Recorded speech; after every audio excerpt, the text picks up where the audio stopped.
Hello students, आपके अपने learning platform लर्नोस्फेयर में आपका स्वागत है। आज मैं फिर लेके आया हूँ आपके लिए एग्ज़ाम क्विक रिवीजन सीरीज़ का एक और चैप्टर कक्षा 10 साइंस से। आई होप कि आपको मेरे पिछले वीडियो पसंद आ रहे होंगे और आप इन्हें लाइक कर रहे होंगे और मेरे चैनल को सब्सक्राइब कर रहे होंगे। ठीक है, तो आइए चलते हैं आज के चैप्टर 7 जीव जनन कैसे करते हैं के इम्पॉर्टेंट MCQs को देखते हैं। सबसे पहला क्वेश्चन है, माता पिता के आनुवंशिक गुणों को अगली पीढ़ी तक कौन ले जाता है, यानी हेरिडिटी कैरेक्टर्स को अगली नेक्स्ट जनरेशन तक कौन ले जाता है? तो ले जाते हैं वो DNA यानी डीऑक्सी राइबोन्यूक्लिक एसिड। ओके, और ये क्या करता है? ये जो DNA होता है हर कैरेक्टर्स को हमारे माता और पिता से जो कैरेक्टर्स हमें मिलते हैं उनको अगली पीढ़ी में ट्रांसफर करता है और इसका फुल फॉर्म है deoxy ribonucleic acid. Next question, वह विशेषताएं जिनके कारण एक जीव अपनी जाति के दूसरे जीव से अलग होता है वह क्या कहलाती हैं?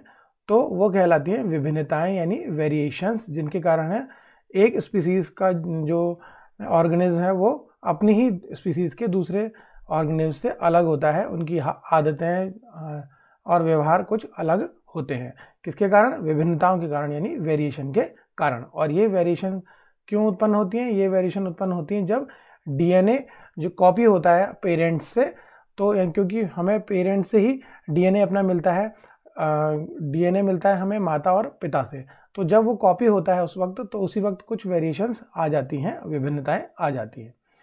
अब अगला क्वेश्चन, निम्न में से कौन सा अलैंगिक जनन की विधि नहीं है, यानी एसेक्सुअल रिप्रोडक्शन नहीं है?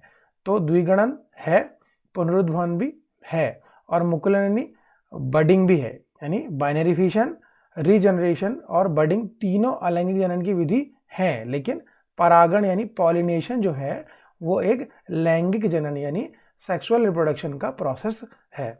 तो यहाँ पर परागण सही ऑप्शन होगा।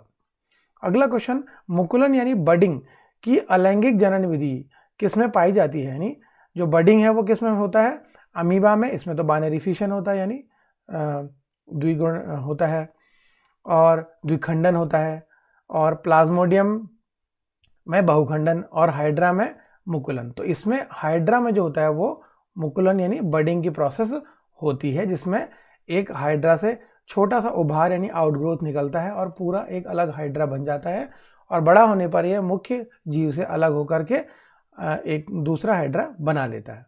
अगला क्वेश्चन, निम्न में से कौन सा पुष्प का नर युग्मक यानी जो फ्लावर का मेल गैमीट है वो कौन सा है?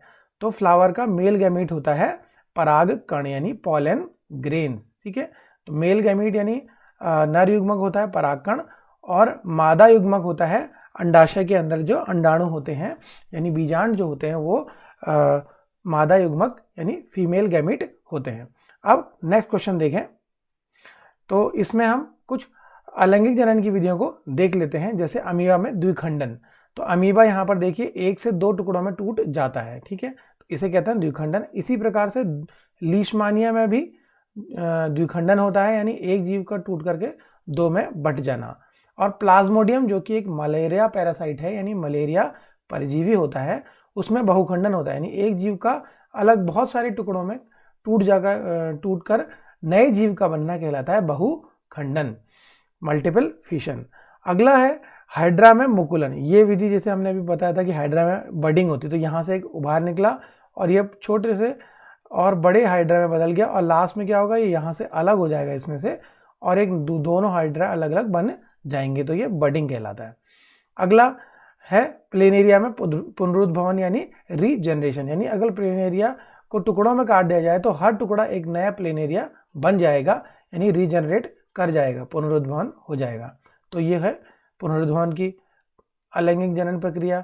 और है अगला राइजोपस में बीजाणु समागम, यानी यहाँ जो राइजोपस यानी जो ब्रेड मोल्ड होती है, फंगस होती है फफूंदी जो रोटी और ब्रेड में लग जाती है, उसमें क्या होता है छोटे छोटे बीजाणु बनते हैं और ये बीजाणु यानी बीज की तरह से छोटे कण होते हैं जो उत्पन्न होते हैं और फिर उनसे एक नए पौधे बन जाते हैं। तो ये तो हो गई अलैंगिक जनन की अलग अलग विधियां अलग अलग सूक्ष्म जीवों में, छोटे जीवों में। ठीक है, अब अगला क्वेश्चन देखें, निम्न में से पुष्प का कौन सा भाग फल बनाता है, यानी जो फ्लावर का कौन सा भाग फ्रूट में कन्वर्ट होता है तो ये होता है अंडाशय यानी ओवरी, जो कि फ्रूट में बन जाता है, यानी अंडाशय से बनता है फल और बीजांड से बनते हैं बीज। अब अगला क्वेश्चन, निम्न में से कौन पुष्प का मादा भाग यानी female part of the flower कौन सा है? तो इसमें है स्त्री केसर, यानी पिस्टिल जो है वो पुष्प का मादा भाग होता है और पुंकेसर जो होता है वो नर भाग होता है, यानी जो स्टेमन होता है वह मेल पार्ट होता है फ्लावर का। अब अगला क्वेश्चन, नर तथा मादा युग्मक के मिलने पर क्या बनता है? यानी जब फीमेल और मेल गैमीट दोनों फ्यूज होते हैं तो तब बनता है युग्मनज यानी जाइगोट, और इस प्रोसेस को हम कहते हैं निषेचन यानी फर्टिलाइजेशन। यानी जब नर और मादा युग्मक मिलते हैं तो बनता है युग्मनज, और इस पूरी प्रक्रिया को हम कहते हैं निषेचन की प्रक्रिया यानी फर्टिलाइजेशन की प्रोसेस। अब अगला क्वेश्चन, जब परागकण उसी फूल के वर्तिकाग्र यानी स्टिग्मा पर पहुंचते हैं तो क्या कहलाता है यह? तो उनका यानी उसी फूल के वर्तिकाग्र पर पहुंचना क्या कहलाता है? यह कहलाता है स्वपरागण। यानी जब परागकण यानी जो पॉलन ग्रेन्स हैं उसी फूल के सेम फ्लावर के स्टिग्मा पर यानी वर्तिकाग्र पर पहुंचेंगे तो यह कहलाता है स्वपरागण, क्योंकि ये अपने ही फूल में हो रहा है। जब एक फूल जिसमें दोनों ही मेल और फीमेल पार्टनर और मादा भाग होते हैं, यानी स्त्री केसर पुंकेसर जब एक ही फूल में होते हैं तो उसी फूल में जब ये होगा परागण तो कहलाएगा स्वपरागण, और जब दूसरे फूल में जाएंगे तो वो कहलाएगा पर परागण। अब अगला क्वेश्चन, निम्न में से कौन सा पुष्प द्विलिंगी है, यानी जिसमें दोनों ही पार्ट यानी स्त्री केसर और पुंकेसर पाए जाते हैं? तो द्विलिंगी पुष्प यहाँ पर क्या है? गुलाब है, जिसमें स्त्री केसर और पुंकेसर एक ही फूल में पाए जाते हैं, यानी इसमें स्टेमन और पिस्टल दोनों मेल फीमेल पार्ट एक ही फूल में होते हैं। और मक्का, पपीता और खीरा ये एक लिंगी पुष्प होते हैं, यानी इनमें नर और मादा जो पौधे हैं वो अलग अलग होते हैं, यानी एक में नर या तो नर भाग होगा या मादा भाग होगा। इस तरह जैसे गुलाब है द्विलिंगी, इसी तरह गुड़हल भी एक द्विलिंगी पुष्प है, बैंगन, सरसों, तरबूज ये आपके द्विलिंगी पुष्प होते हैं इसमें, ठीक है। इसमें दोनों ही पार्ट यानी नर और मादा भाग प्रेजेंट रहते हैं। अब हम फूल की संरचना को जल्दी से देख लेते हैं, क्योंकि ये क्वेश्चन भी आपके इसमें बनाने के लिए आता है। तो सबसे पहले पुष्प में होता है बाह्य दल। तो ये हर एक जो रंग के स्ट्रक्चर होता है बाहर से, सबसे बाहर फूल के नीचे, ये कहलाता है बाह्य दल यानी सेपल्स, और इसका काम है फूल की सुरक्षा करना। तो जब फूल कली के रूप में होता है तो ये बाह्य दल पूरा इसको ढक करके इसकी सुरक्षा करता है। फिर आता है दलपुंज यानी पंखुड़ी, जिसे हम कहते हैं पेटल्स। तो पंखुड़ियों का काम होता है कीटों यानी इंसेक्ट को आकर्षित करना, अट्रैक्ट करना, क्योंकि ये अलग अलग कलर के होते हैं हर फूल में, जैसे गुड़हल में लाल, पीले, इसी गुलाब में भी अलग अलग रंग के होते हैं। इनकी जो खुशबू और रंग होते हैं, चटकीले रंग, वो कीड़ों को आकर्षित करते हैं परागण करने के लिए। अब अगला इसमें है, जो ये आपको बहुत सारे पार्ट दिख रहे हैं, ये है क्या? पुंकेसर। तो ये इसका नर भाग है पुंकेसर, पूरा यहाँ से यहाँ तक। इसका एक हमने यहाँ पर भी दिखाया गया है पुंकेसर का चित्र। तो पुंकेसर में देखिए, इस पुंकेसर में मेन भाग होता है परागकोश, जिसमें कि छोटे छोटे कण होते हैं जिनके कहते हैं परागकण, जो नर युग्मक होते हैं। और ये इसका जो लंबा डंडा है ये तंतु, ठीक है। तो ये हो गया स्टेमन यानी नर भाग, मेल भाग इसका पुंकेसर। अब इधर देखेंगे स्त्री केसर पे देखेंगे, तो स्त्री केसर के तीन भाग हैं, वर्तिकाग्र, वर्तिका और अंडाशय। तो मेन इसमें वर्तिकाग्र है, जहां पर पराग जो यहाँ से परागकोश से परागकण निकल के कहाँ आते हैं? वर्तिकाग्र पे पहुंचते हैं, तो ये कहलाएगा स्वपरागण। तो यहाँ पर चिपक जाते हैं क्योंकि यहाँ पर एक चिपचिपा पदार्थ होता है। इसका नीचे का भाग जो कहलाता है वो अंडाशय, जिसमें कि जो बीजांड होते हैं, जो होते हैं मादा युग्मक। यहाँ देखिए इस स्त्री केसर की संरचना को अगर देखें तो ये अंडाशय फूला भाग होता है, ये बन जाता है फल में, और बीजांड बन जाता है बीज में। तो ये अंदर से जो संरचना है वो बीजांड है, और ये है वर्तिकाग्र। तो इस तरह आपने फूल की संरचना देख ली, और नर और मादा युग्मक को भी देखा। अब हम परागण को देख लें। तो परागण कहलाता है जब परागकण कहाँ जाते हैं? पुंकेसर से स्त्री केसर के वर्तिकाग्र को पहुंचते हैं, तो इसे कहते हैं परागण यानी पॉलिनेशन। अब ये है स्वपरागण यानी सेल्फ पॉलिनेशन, यानी एक ही फूल में अगर हो रहा है, उसी फूल के पुंकेसर से स्त्री केसर के वर्तिकाग्र तक पहुंचते हैं तो स्वपरागण। और अगर ये परागकण दूसरे फूल के वर्तिकाग्र पे पहुंचेंगे तो ये कहलाएगा परपरागण यानी क्रॉस पॉलिनेशन। ठीक है, तो ये परागण क्या किनके द्वारा हो सकता है? ये कीटों के द्वारा हो सकता है, हवा के द्वारा या जल द्वारा भी हो सकता है, जिससे कि परागकण उड़कर या जल के द्वारा या कीड़ों के द्वारा भी पहुंच जाते हैं वर्तिकाग्र तक। ठीक है, तो अगले क्वेश्चन पे चले। भ्रूण क्या होता है यानी एम्ब्रायो? भ्रूण होता है निषेचित अंडा यानी फर्टिलाइज्ड एग, यानी जब निषेचन हो जाता है और उसके बाद क्या बनता है? युग्मनज बनता है, और उसके बाद विभाजन होने के बाद आपका भ्रूण बनता है, और भ्रूण ही अगले नए जीव को जन्म देता है। ठीक है, यानी नर या मादा युग्मक मिलते हैं तो फिर युग्मनज बनता है और उसके बाद बनता है भ्रूण। अब अगला क्वेश्चन, मानव में नर युग्मक यानी मेल गैमीट क्या होता है? तो मानव में जो नर युग्मक है वो कहलाता है शुक्राणु। ठीक है, और यह शुक्राणु आपका वृषण से उत्पन्न होते हैं और ये पहुंचते हैं मादा युग्मक तक, और उसको फिर कहते हैं, उसके मिलन को हम कहते हैं निषेचन। अब अगला क्वेश्चन देखें, द्विखंडन किस जीव में होता है? तो द्विखंडन होता है अमीबा में। ठीक है, अमीबा में क्या होता है? द्विखंडन होता है, यानी अमीबा दो पार्ट में, दो भागों में टूट जाता है और एक नया अमीबा बन जाता है, तो इसे कहते हैं हम द्विखंडन की प्रक्रिया।